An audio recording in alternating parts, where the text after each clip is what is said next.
السلام علیکم ورحمۃ اللہ وبرکاتہ۔ عزیز ساتھیو، کسی کی لان تان اور ملامت کی وجہ سے کسی حق بات، حق عمل اور طاعت کو چھوڑ دینا یہ کافروں کا شیوا ہے، اور ملامت کے باوجود کسی حق بات کو کرنا، حق عمل کو کرنا اور کسی طاعت اور نیکی سے نہ شرمانا، یہ حضرات صحابہ کرام اور حضرت حذیفہ بن الیمان رضی اللہ عنہ کی سنت اور ان کا طریقہ ہے۔ حق بات کو ملامت کی وجہ سے چھوڑ دینا، یہ اس کی مثال میں آپ حضرات کے سامنے پیش کرتا ہوں۔ رسول اللہ صلی اللہ علیہ وسلم کے چچا، جنہوں نے مشکل وقت میں اور آڑے وقت میں نبی کریم صلی اللہ علیہ وسلم کے مختلف طریقوں سے مدد کی تھی، ان کے سامنے بیماری کی حالت میں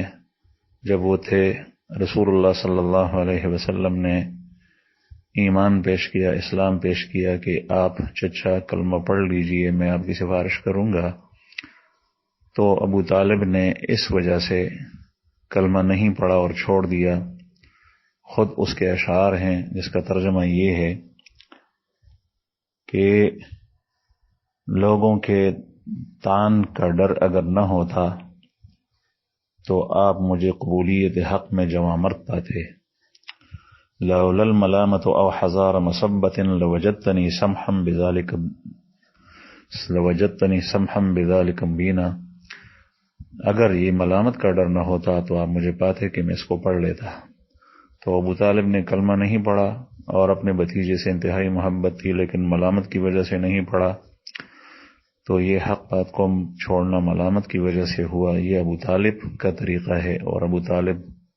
دنیا سے کفر کی حالت میں گئے، اللہ بچائے۔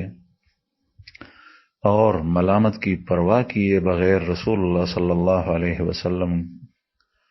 کی سنت کو بظاہر لوگوں میں اور عوام میں وہ معمولی سنت ہو، اگرچہ آپ صلی اللہ علیہ وسلم کی کوئی سنت معمولی نہیں،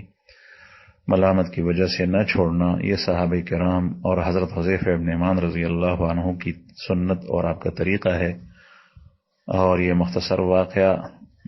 میں آپ کے سامنے پورا واقعہ تو بیان نہیں کرتا، اس کی طرف اشارہ کرنا چاہتا ہوں۔ آپ نے سنا ہوگا کہ حضرت حذیفہ بن الیمان رضی اللہ عنہ کسریٰ کے دربار میں تھے، اور انہوں نے مذاکرات کے لیے بلایا تھا۔ حضرت حذیفہ بن الیمان رضی اللہ عنہ ان کے دسترخوان پر بیٹھے تھے، اور آپ کے ہاتھ سے لقمہ نیچے دسترخوان پہ گر گیا۔ اس وقت نبی کریم صلی اللہ علیہ وسلم کی سنت ہے کہ آپ صلی اللہ علیہ وسلم کا ارشاد ہے کہ جب تم میں کسی شخص کا لقمہ نیچے گر جائے تو اس کو اٹھائے، اور اگر اس کے ساتھ کوئی ضرر کی چیز لگی ہو تو اس کو صاف کر کے کھائے، ولا يدعها للشیطان، اور اس لقمے کو شیطان کے لیے نہ چھوڑے۔ یعنی اگر آپ نے اس کو نہیں اٹھایا اور چھوڑ دیا تو شیطان اس میں تصرف کرے گا، اور شیطان آپ کے ساتھ کھانے میں شریک ہو جائے گا، اور جب شیطان آپ کے ساتھ کھانے میں شریک ہو گیا تو آپ کے کھانے میں بے برکتی آئے گی اور اس سے برکت نکل جائے گی، اور جب برکت نکل جاتی ہے تو پھر آدمی اس کھانے کی وجہ سے گناہوں کی طرف راغب اور مائل ہوتا ہے اور طاعات سے اعراض کرتا ہے، اس کا اثر دل پہ یہ پڑتا ہے۔ تو بہرحال حدیث مبارک میں چونکہ یہ آتا ہے، حضرت حذیفہ ابن الیمان رضی اللہ عنہ صحابی نے ان لوگوں کی پرواہ کیے بغیر اس لقمے کو اٹھایا اور صاف کر کے منہ میں ڈالا۔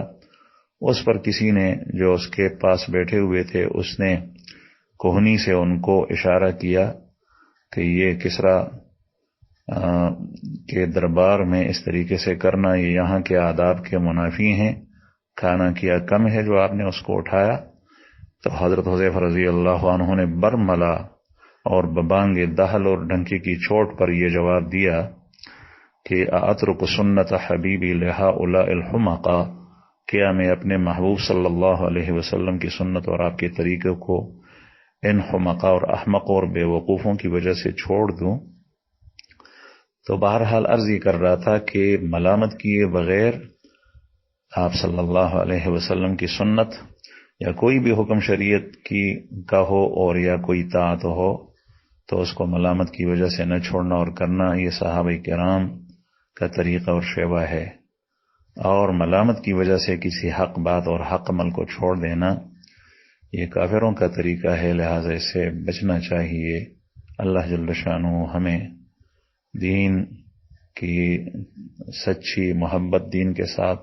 اور قوی اور مضبوط تعلق اللہ جل شانہ کے ساتھ نصیب فرمائیں، آمین۔